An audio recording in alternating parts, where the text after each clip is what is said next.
Shalom Bapak Ibu, shalom semuanya. Judul renungan kita adalah hukum Taurat digenapi.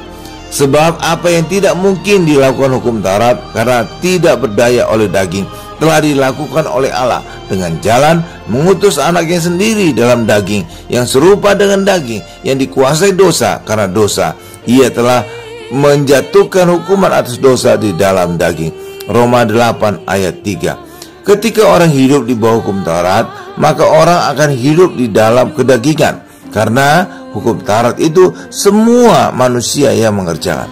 Yang menjadi masalah, hukum Taurat itu sempurna, sedangkan manusia itu terbatas di dalam kedagingannya.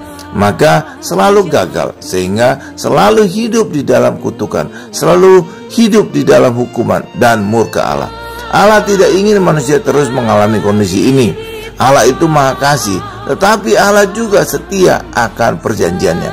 Tidak mungkin Allah bisa memberkati manusia yang hidup di bawah hukum Taurat dan yang selalu gagal. Allah kemudian memberikan jalan keluar.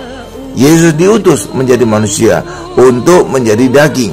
Lewat Yesus menjadi daging, hukum Taurat digenapi, dan Yesus mengalami hukuman sehingga kita dibebaskan dari hukuman Taurat.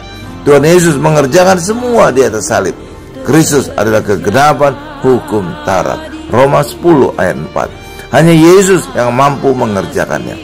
Itulah sebabnya ketika kita di dalam Yesus, tuntutan hukum Taurat tidak berlaku lagi bagi kita, sehingga kasih Tuhan bisa mengalir deras. Pengampunan, berkat, dan kuasanya kita alami. Sehingga apapun yang gagal dalam daging, apapun yang gagal dalam manusia, Yesus turun sebagai manusia untuk mengerjakan semuanya. Disitulah sukses dan keberhasilan kita terjadi. Hukum Taurat digenapi.